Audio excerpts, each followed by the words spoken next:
Hello, Korea's subscribers. It feels like Korea's summer heat is in full swing these days. When the sweltering summer heat brings you down, there's nothing like a vacation to help beat that heat. Summer holidays are one of the busiest times of year at airports. From walking through the slightly nerve-wracking security check, following the kind guidance of flight attendants, and boarding the plane piloted by your captain, IKO is with you every step of your journey. What exactly is IKO and how is it connected to Korea? Let's find out more at the National Aviation Museum of Korea, the country's first aviation museum. Hello, I'm Peter Bint. Today, let's take a look at IKO. Oh, here's some information about IKO. It is a United Nations specialized organization established in 1947 to promote the development and safety of global air transport and technology under the Chicago Convention. Have you ever heard of the Chicago Convention? Following World War II, many military aircraft were converted for commercial use, and the aviation industry went through rapid evolution. As a result, calls for international cooperation in the aviation field grew stronger. Against this backdrop, in 1944, 52 countries gathered in Chicago to create a framework that would govern the International Aviation Order, which came to be known as the Chicago Convention. IKO was founded based on this convention. Currently, IKO is a specialized agency of the United Nations with 193 member states wielding considerable influence over the global aviation field. From aircraft specifications to the size of passport photos, IKO international standards govern all aspects related to civil aviation and monitor its member states to ensure compliance. The demand for air transport is projected to more than double by 2030.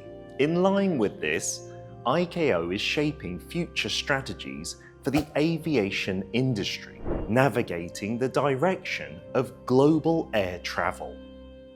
IKO holds a significant meaning for Korea as well.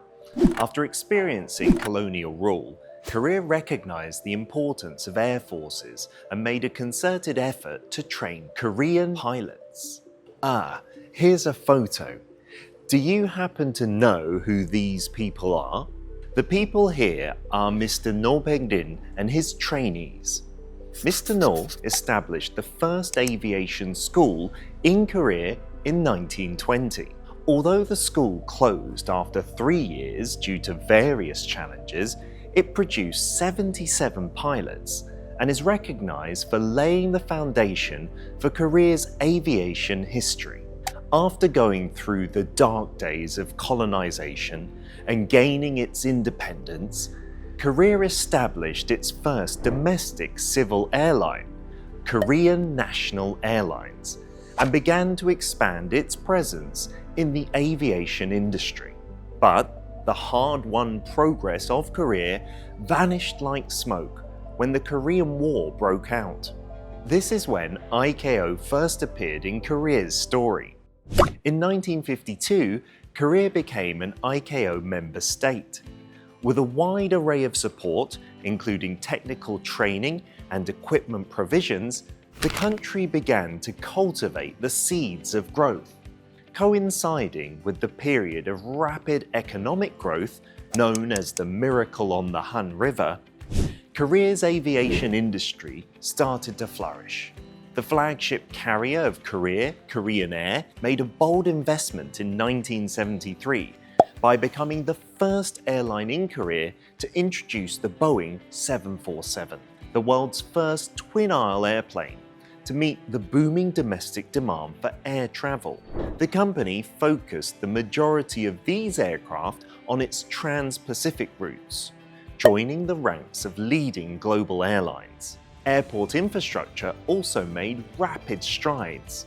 as the liberalization of overseas travel unleashed the pent-up demand for international travel. Gimpo International Airport constructed additional terminals for international airlines and expanded its overseas routes during the 1990s.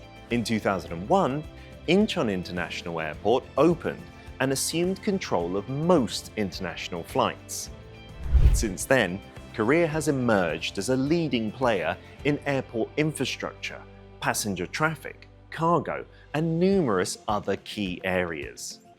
With all these achievements, it can be reasonably assumed that Korea's position within ICAO has also undergone a change. In 2001, Korea became an ICAO Council member for the first time since joining the organization, thereby establishing a stronger presence in the decision-making process for major international aviation policies. Since then, Korea has been re-elected as a council member for 8 consecutive terms, and it is also a significant financial contributor to ICAO, ranking 7th among all assessed contributors from member states. Not stopping there, Korea is actively participating in a range of cooperation programs to strengthen its relationship with ICAO. In line with ICAO's core initiative, No Country Left Behind, Korea is offering free educational training and scholarships to aviation professionals from developing countries. Moreover, the country also developed and provided a comprehensive database of ICAO international standards to help member states maintain and manage the standards more systematically. From an aid recipient to a proud donor, Korea continues to make contributions to ICAO, advancing international aviation technology. As cross-border movements become a routine part of daily life, the role of ICAO is more pronounced than ever. In today's video, we saw how Korea is taking the lead in the aviation field while collaborating closely with the organization. Looking ahead to the upcoming ICAO Council election this September, we hope Korea secures its 9th consecutive term and continues its good work with ICAO to reach even greater heights. That is all for today's session.